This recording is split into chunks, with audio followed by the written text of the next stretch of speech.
अस्सलामुअलैकुम my social media family. उम्मीद करती हूँ कि आप सब लोग हिफ्ज़ अमान से होंगे, खुशबाश होंगे। और जैसे ही इफ्तारी मैंने की, उसके फ़ौरन बाद मैंने अपनी चिड़िया को उड़ाया। हालाँकि शाम के टाइम चिड़िया जो है वो नहीं उड़ती। चिड़िया कह रही थी कि मैंने अपने घोंसले में जाना है, लेकिन मैंने कहा कि नहीं, मैंने अपने लोगों को वो तमाम खबरें देनी है जो दूसरा कोई उनको नहीं देगा। तो अभी मैं आपके लिए 4 से 5 ऐसी खबरें लेकर आई हूँ जो धमाके से कम नहीं है। सबसे पहले तो मैं आपको बताऊँ कि इमरान खान साहब ने आज फिर से जनरल आसिम मुनीर को धमकियाँ दी हैं। लेकिन ये धमकियाँ असल में वो कहते हैं ना, सज्जी दिखा के खब्बी मारना। हम लोग जो इमरान खान को बड़ी मोटी अकल वाला समझते हैं ना, इमरान खान मोटी अकल वाले नहीं है। इमरान खान ने बहुत बड़ी गेम खेली है अपने फॉलोअर्स के साथ, अपने जितने भी उनके वोटर्स हैं उनके साथ। क्योंकि इमरान खान असल में क्या गेम खेल रहे हैं और जनरल आसिम मुनीर को खोखली धमकियां देकर वो अपने फॉलोअर्स को किस तरह से बेवकूफ़ बना रहे हैं, इसके अंदर की एक और खबर है, वो मैं आज आपके साथ शेयर करूंगी। इसके अलावा आपको मैंने बताना है कि पीटीआई के अंदर हलफ लेने की वीडियोस वायरल हो रही हैं। हलफ कुरान पाक पे क्यों लिया जा रहा है, कौन सी कस्में उठवाई जा रही हैं, उसके बारे में भी बात करेंगे। तीसरे नंबर पे जो खबर आपके साथ शेयर करनी है वो ये है कि शेर अफजल मरवत से गुफ्तगू में बैरिस्टर गौहर फट पड़े और अब इनका झगड़ा जो है वो बहुत लंबा और तूल पकड़ गया है। असल कहानी क्या है, अंदरूनी बात क्या है, उसके ऊपर बात करेंगे। और साथ ही आपको ये बताना है कि पीटीआई के अंदर बहुत बुरे तरीके से फूट पड़ गई है और शहरियार आफरीदी ने बड़ी अजीबोगरीब किस्म की पीटीआई को धमकियां दी हैं। वो क्या धमकियां दी हैं, क्यों धमकियां दी हैं, उसके ऊपर भी हम बात करेंगे। चलिए जनाब, शुरू करते हैं पहली खबर से। सबसे पहले हम शुरू करते हैं इमरान खान से कि किस तरह से उन्होंने जनरल आसिम मुनीर के बारे में धमकियां दी हैं और कैसे वो अपने फॉलोअर्स को बेवकूफ़ बना रहे हैं। मगर उससे पहले मैं आपको ये बताना चाहती हूँ कि जैसा कि आप लोग जानते हैं कि जब से ये खबर सामने आई है कि अली अमीन गंडापुर और उनकी पूरी काबीना कोर कमांडर हाउस गए थे, और जब से ये खबर निकली है वहां से उसके बाद चहमगोइयां होना शुरू हो गई हैं। यहाँ तक कि वो लोग जो पीएमएलएन को सपोर्ट करते हैं उन्होंने, और खासतौर पर जो जर्नलिस्ट हजरात हैं, उन्होंने इस वक्त एक खबर बहुत ज्यादा फैलाई हुई है। उस खबर की क्या हकीकत और सदाकत है उसके बारे में भी बात करेंगे। लेकिन खबर क्या है, पहले जरा ये सुन लें। वो लोग ये खबर फैला रहे हैं कि अब नून लीग का सफाया होने जा रहा है, क्योंकि आसिफ अली जरदारी की जो मुलाकातें हुई हैं आर्मी चीफ्स के साथ या कोर कमांडर हाउस में या इधर उधर या जितने भी आर्मी ऑफिशियल्स हैं उनके साथ आसिफ अली जरदारी की मुलाकातें हुई हैं। और दूसरा ये कि आर्मी के साथ इमरान खान के इख्तलाफात ख़त्म होने जा रहे हैं। तीसरी तरफ इनके वकला की तरफ से बार बार ये बयान जारी करना कि इमरान खान की डील हो गई है। वो डील का नाम तो नहीं लेते, लेकिन वो इशारा तो इसी तरफ देते हैं कि इमरान खान जो है वो अप्रैल में, खास तौर पे ईद के बाद जो है वो रिहा होने जा रहे हैं। इसके बाद क्योस जो है वो बहुत ज़्यादा फैल गया है। लोग बड़े परेशान हैं और लोग ये सोच रहे हैं कि अगर इमरान खान को रिलीफ मिल गया, अगर इमरान खान को छोड़ दिया गया, तो ये पाकिस्तान के लिए बड़ा नुकसानदेह होगा। लोग ये भी सोच रहे हैं कि अगर एस्टेब्लिशमेंट जो है वो इमरान खान के ऊपर ट्रस्ट करती है तो ये बहुत बड़ा उनका जिसे कहते हैं वीक पॉइंट होगा। अब इसके अंदर ही जो मेरी चिड़िया खबर लेकर आई है ना, वो मैं आपको बताती हूँ। मेरी मासूम और प्यारी सी चिड़िया है, उसको जरा पानी पीने दें। लेकिन पहले जरा ये सुनिए कि इमरान खान ने जैसे ही देखा कि उनके लोग गए हैं कोर कमांडर हाउस में, तो उसके बाद आपने देखा कि अली मीन गंडापुर समेत, बैरिस्टर गौहर समेत तमाम लोगों ने इस चीज का बयान दिया। उन्होंने आकर मेन स्ट्रीम मीडिया पर ये बात की कि हम लोग जो कोर कमांडर हाउस गए थे खुद अपनी मर्जी से नहीं चले गए थे, बल्कि हम इमरान खान को एतमाद में लेकर गए थे। अब जब अपने यूथी उनके अपने गले पड़ गए, उन्होंने कहा कि इमरान खान तो कहता था कि मर जाओ लेकिन स्टैब्लिशमेंट के साथ कभी ना बात करो। तो वो इमरान खान अपने वजीरों मशीरों को कोर कमांडर हाउस भेज रहे हैं और लोगों के बच्चों को मरवा दिया है। आपको पता है कि अभी 2-3 दिन पहले जो बल्कि 4-5 दिन पहले जो सजाएं हुई हैं, उसमें 9 में के 51 मुलजमान को सजाएं हो गई हैं। तो लोग बड़े ज्यादा गुस्से में हैं इमरान खान के ऊपर भी और पार्टी के ऊपर भी। ऐसे में इमरान खान ने एक मीठी प्यारी सी स्वीट सी गोली दी अपने लोगों को। वो गोली क्या दी, उन्होंने आज फिर से जनरल आसिम मुनीर के खिलाफ जो है वो बयान जारी कर दिया। इसके पीछे मकसद क्या था?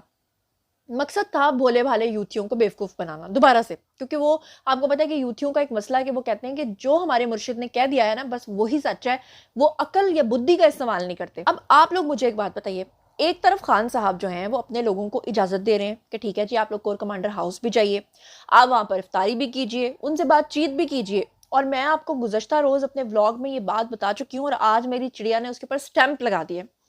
वो ये है कि खबरें जो इस वक्त सर्कुलेट हो रही हैं, मुबैना तौर पे कहना मेरी मजबूरी है, चले मैं आपको बता देती हूँ कि मुबैना तौर पे ये खबरें चल रही हैं कि इमरान खान जो हैं उन्होंने कुछ रिटायर्ड अफसरान के थ्रू बार बार जनरल आसिम मुनीर की जान खाई हुई है। और वो जो रिटायर्ड अफसरान हैं वो जाकर बार बार इमरान खान की वकालत करते हैं और वो जाकर बार बार ये कहते हैं कि खान साहब की को आप रिलीफ दे दीजिए, खान साहब को आप जेल से बाहर निकाल दीजिए, हम वादा करते हैं कि खान साहब 10 साल तक अपना मुंह नहीं खोलेंगे। उसके बाद मुझे ये समझ में आया है, मेरी चिड़िया कहीं से ये पैगाम लेकर आई है कि मेरी चिड़िया ने कहा है कि खान साहब को ये ऑफ़र की गई कि ठीक है जी, आप 2 मुल्कों में जा सकते हैं, सऊदी अरब या कतर। लेकिन खान साहब को पता है कि सऊदी अरब जाकर मेरे साथ क्या सलूक होगा, कतर जाकर मेरे साथ क्या हो सकता है। इसलिए खान साहब इस बात के ऊपर बज़िद हैं कि मुझे 3 ममालिक में भेजा जाए। एक है जी अपना प्यारा कनाडा, दूसरा है जी कनाडा सबसे लास्ट में है। खान साहब कह रहे हैं कि या तो मुझे कनाडा भेजा जाए, लेकिन कनाडा लास्ट में है। ऑप्शन नंबर 1 में वो चाहते हैं कि उनको लंदन भेजा जाए। लंदन इसलिए भेजा जाए क्योंकि जमाइमा और उनके बच्चे वहाँ पर हैं, और दूसरा ये कि वो अपनी सरगर्मियाँ वहाँ से जारी रख सकते हैं। दूसरा ऑप्शन उनके पास है जी अमेरिका, जहाँ पर शहबाज गिल बैठे हुए हैं। लेकिन आपको पता है कि इदारे खान साहब को अगर छोड़ भी देंगे, क्योंकि इस वक्त जो डील और ढील की बातें चल रही हैं, उसमें मैं आपको बता दूं कि खान साहब को अगर छोड़ भी दिया जाता है तो कम से कम 6 माह से पहले तो खान साहब बाहर नहीं आने लगे। और अगर वो बाहर आ भी जाते हैं तो ये मेरी चिड़िया ने खास पैगाम भेजा है कि खान साहब का वो किरदार होगा जो MQM के बाद अल्ताफ भाई का हो गया था। यानी कि खान साहब अगर जवान पार्क में आ भी जाते हैं तो वो सिर्फ एक मुर्शिद बनकर रह जाएंगे, जिनको एंटरटेन करने के लिए वहां पर जितनी भी बाजियां आंटियां हैं वो जा सकती हैं। वो खान साहब के साथ इफ्तारियां भी कर सकती हैं, वहाँ पे खजूरें भी खा सकती हैं, और ख़ास किस्म की वहाँ पर एक्टिविटीज़ भी कर सकती हैं। इसके अलावा खान साहब जो ये सोचते हैं ना कि दोबारा से मैं आऊँगा, क्लीन स्वीप करूँगा, पाकिस्तान के लोगों के साथ मिलकर तकदीर बदल दूंगा, यूथियर राज करेंगे, ये तो उनके ऊपर क्रॉस लग चुका है। माजरत, गला भी ख़राब है और अभी मैंने नई नई इफ्तारी की है, तो इस तरह की वॉइसेस के ऊपर जो है ना थोड़ा सा हो जाता है थोड़ा सा फंबल। अब मैं आपको बताती हूँ, खान साहब के ऊपर जैसे तनकीद शुरू हुई, जैसे उनकी अपनी पार्टी के अंदर फूट पड़ गई, जैसे उनकी अपनी पार्टी के लोगों ने जो है भांडा फोड़ना शुरू कर दिया, दूसरी तरफ सहाफ़ियों ने खान साहब के बारे में डील की कंफर्मेशन करना शुरू कर दी, तो उसके बाद खान साहब ने कहा कि ये तो बड़ा काम ख़राब है, इससे तो फॉलोअर सारे मेरे जो हैं वो मेरे खिलाफ हो जाएंगे। तो खान साहब ने अपना आज एक जनरल आसिम मुनीर के खिलाफ फिर से एक बयान जारी कर दिया। अब उनके खिलाफ बयान जारी करने का मकसद ये था कि यूथियों को ये गोली दी जाए कि जनाब देखें, मेरी तो कोई डील ढील नहीं है, ये तो मेरे लोग हैं जो कुछ इस तरह के हैं जो बाहर जाके डीलें ढीलें करते फिर रहे हैं, और मैं तो जेल के अंदर ऐसे ही बैठा हुआ हूँ। अब ज़रा इस तनाजुर में, क्योंकि मैंने आपको सारा इसका बैकग्राउंड बता दिया है, अब ज़रा सुनिए। खान साहब ने आज जो बयान जारी किया है उसमें उन्होंने कहा है कि हमारे कुछ लोग मुखालफिन से राब्ते में हैं जो पार्टी तोड़ना चाहते हैं।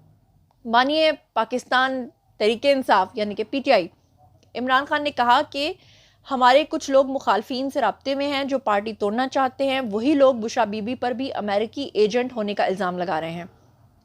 अडयाला जेल के अंदर बेसिकली इमरान खान आए थे और गुफ्तगू करते हुए उन्होंने कहा कि हुकूमत गिराने के बावजूद 2 मरतबा जनरल बाजवा से मिल सकता हूँ, तो किसी से भी मिल सकता हूँ। समझ आ गई आपको कि अगर मैं जनरल बाजवा के साथ इख्तलाफात के बावजूद मिल सकता हूँ तो फिर मैं किसी से भी मिल सकता हूँ। मतलब अंदर ही अंदर वो ये बात भी कर गए कि मैं फिर जनरल आसिम मुनीर से भी मिल सकता हूँ। ये अलग बात है कि जनरल आसिम मुनीर से मिलने के लिए वो तड़प रहे हैं, और जनरल आसिम मुनीर ने अभी तक उनको ग्रीन सिग्नल नहीं दिया, ठीक है, उनको हरी झंडी नहीं दिखाई। उन्होंने कहा कि इस वक्त मेरी ज़ात का इशू नहीं, पाकिस्तान का इशू है। समझ रहे हैं, कहानी समझ में आ रही है। आगे वो कहते हैं जनरल बाजवा ने हमारी पीठ में छुरा घोंपा। मैं जनरल बाजवा को डी नोटिफाई कर सकता था लेकिन मैंने नहीं किया। बानिया PTI का कहना था कि हमने सबके बावजूद जनरल बाजवा से जनरल बाजवा से मुलाकात के लिए कमेटी बनाई। मैंने कभी फ़ौज से लड़ाई नहीं की। सुभान अल्लाह। कहते हैं एक तरफ कह रहे हैं छुरा घोंपा, ये हो गया वो हो गया। असल में लड़ाई किस बात की थी? लड़ाई तो इस बात की थी ना कि इमरान खान को लाने वाली भी वही फौज थी, वही स्टैब्लिशमेंट थी। वो उनको ले आए तो सबसे अच्छे थे, एक पेज पर थे। जब उन्होंने उनको हटा दिया और उनको अपनी गलती का एहसास हुआ कि ओहो ये हमने बड़ा ब्लंडर किया है, और जिसको हमने लॉन्च किया है ये तो अपने ही, वो कहते हैं ना कि बंदर के पैर जब जलते हैं तो अपने ही बच्चों को पैरों के नीचे दे देता है। वो ये नहीं सोचता कि मेरे बच्चे हैं। बिल्कुल वैसे ही जैसे सांप जो होता है उसके जब बच्चे पैदा होते हैं ना, अंडों से निकलते हैं, तो उसी वक्त अंडे निकलते हैं, जो भी वो जिस तरह भी बच्चे वो सपोलिए जो निकलते हैं, उसी वक्त सांप अपने बच्चों को खाना शुरू कर देता है। वो ये नहीं सोचता कि ये उसकी औलाद है। खान साहब ने भी इस तरह किया कि जिनके कंधों पे चढ़कर आए उन्हीं के ऊपर अपने पैर मारना शुरू कर दिए। अब खान साहब ने कहा कि मैंने कभी फौज से लड़ाई नहीं की। जरदारी और शरीफ खानदान की करप्शन का जनरल फैज़ और बाजवा ने बताया था। मैं आज सियासत से पीछे हो जाऊं तो सब ठीक हो जाएगा। हमारा मैंडेट कम करके हमें कंट्रोल करने की कोशिश की जा रही है। उन्होंने कहा कि 6 जजेस जो खड़े हुए हैं उन्हें सलाम पेश करता हूं। जिस मुल्क में जजेस को धमकियां मिल रही हों वहां कोई सरमायाकारी करेगा। उन्होंने कहा कि तोशाखाना रेफरेंस में चेयरमैन नैब और इनाम शाह के खिलाफ केस करूंगा। इनाम शाह और तोशाखाना के एक मुलाजिम को मेरे खिलाफ वादा माफ गवाह बनाया गया। मुझे तोड़ने के लिए बुशरा बीबी को सजा दिलवाई गई। उनका कहना था कि ज्वेलरी सेट की मालियत, वो ज्वेलरी सेट जो बुशरा बीबी ने लिया था, ज्वेलरी सेट की मालियत 3 अरब जाहिर करके हमें सजा दी गई। हमने ज्वेलरी सेट की जो कोटेशन है वो ले ली। कीमत 1 करोड़ 80 लाख रुपए बनती है।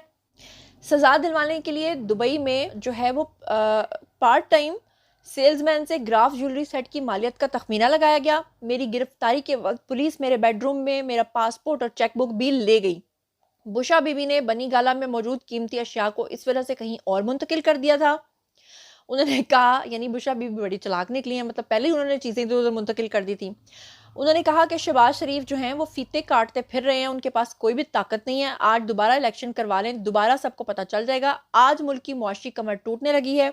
उन्होंने मजीद कहा कि जब तक बुशरा बीबी की एंडोस्कोपी नहीं होती कैसे पता चल सकता है कि वो हार्पिक के 3 कतरे उनको पिलाए गए थे या नहीं। वो हार्पिक के 3, वो कहते हैं 3 कतरों की कीमत तुम क्या जानो रमेश बाबू, तुम क्या जानो कीमत। अब तो उनके अपने जाती मुआलिज ने कह दिया है कि उनको किसी किस्म का कोई जहर नहीं दिया गया, उसके बावजूद अब खान साहब एंडोस्कोपी पे आ गए हैं। यानी खान साहब चाहते हैं कि कैमरा बुशरा बीबी के अंदर तुन्नो ही तुन्नो अंदर डाल के, वो पता है ना पूरा मैदे के अंदर जो है ना पूरी वो एंडोस्कोपी की जाती है। बहरहाल खान साहब की मर्जी, होना दी बुढ़ी होना दी मर्जी। कहते हैं नून लीग का जनाजा निकलेगा। जब कौम पर महंगाई की जाएगी तो कमेटियों की तश्कील रोज़मर्रा सियासी मामलात के लिए हतमी फैसला कोर कमेटी करेगी। ये जी खान साहब ने फरमाया। अच्छा, इसके बाद मैं आपके साथ शेयर करती हूँ जी अगली खबर। अब ज़रा अगली खबर मुलाहिज़ा फरमाइए कि जो कुरान पाक के ऊपर हलफ लेने के इनके वीडियो सामने आ रहे हैं, ये क्या मामला है। मामला ये है कि तहरीक इंसाफ कोर कमेटी इजलास में कुरान पाक पे हलफ लेने का इंकशाफ हुआ है। क्या मामला हैं आपके सामने रखती हूँ। पार्टी ज़राए के मुताबिक ये कहा जा रहा है कि कोर कमेटी मीटिंग में आपस की लड़ाइयों की खबरें सामने आने के बाद हलफ लिया गया है और क़यादत की जानिब से हुक्म दिया गया है कि आपस की लड़ाइयों या इमरान खान के पैगामात से मुतल्लिक राय ना दी जाए।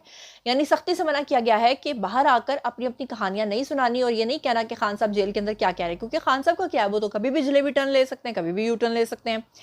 ज़राए का कहना यह है कि बैरिस्टर गौहर बानिया PTI का पैगाम पहले उमर अयूब और शिबली फराज को पहुँचाते थे और पार्टी रहनुमा जितने भी थे उन्होंने मुतअद्दिद बार उन मामलात के ऊपर सवालात उठाए, जिसके ऊपर काफ़ी तलखी हुई। कोर कमेटी के मुतअद्दिद मेंबरान ने पार्टी के फैसलों के ऊपर सवालात उठाए, जिसके बाद कुरान पाक पे हलफ लिया गया कि कशीदगी कम की जा सके।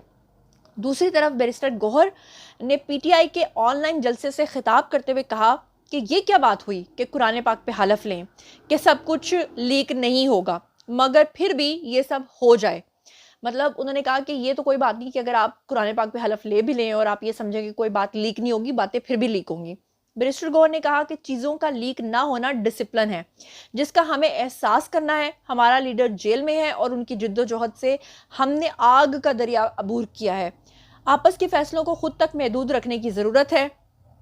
यहाँ पर आपको बता दूं कि कुछ वक्त से आपको पता है कि PTI क़यादत के अंदर इख्तलाफात चल रहे हैं, इनके बीच में हाथापाई भी हुई है। ज़्यादा मसला इनको शेर अफजल मरवत से हो रहा है। गुज़श्ता रोज़ को हाट के अंदर जलसे से खिताब करते हुए शहरियार आफरीदी जो हैं वो भी PTI के खिलाफ फट पड़े थे और उन्होंने भी कहा था कि कुछ मुनाफिकीन और आस्तीन के सांप अभी भी पार्टी के अंदर मौजूद हैं। चंद लोगों को पैगाम देना चाहता हूँ कि अब तक खामोश हैं, अब तक मैं खामोश हूँ और मुझे फटने पे मजबूर ना किया जाए। ये कह रहे हैं जी शहरियार अफरीदी। बहरहाल शहरियार अफरीदी की मर्जी है कि वो जो है वो फटना चाहते हैं, वो नहीं फटना चाहते हैं। इसके बाद मैं आपको बता दूं कि 2 खबरें मजीद और हैं कि शेर अफजल मरवत जो हैं वो बैरिस्टर गौहर के साथ जो उनका झगड़ा हुआ है उसके ऊपर फट पड़े हैं और शहरियार अफरीदी की धमकियाँ। ये दोनों चीज़ें जो है मैं अगले व्लॉग में आपके साथ शेयर करूंगी क्योंकि इस व्लॉग का टाइम जो है वो ज़्यादा हो गया है। लेकिन अभी तक की कहानी मैंने आपको बता दिया है कि अगर इमरान खान छूट जाते हैं तो उसको जितने भी सहाफ़ी आपको रिपोर्ट कर रहे हैं वो शायद आपको ये रिपोर्ट कर रहे हैं कि खान साहब के छूटने का मतलब ये है कि पीपल्स पार्टी के साथ अलायंस करके वो हुकूमत बना लेंगे और नून लीग की छुट्टी हो जाएगी। तो मैं आपको बता दूं कि ये नहीं होने वाला।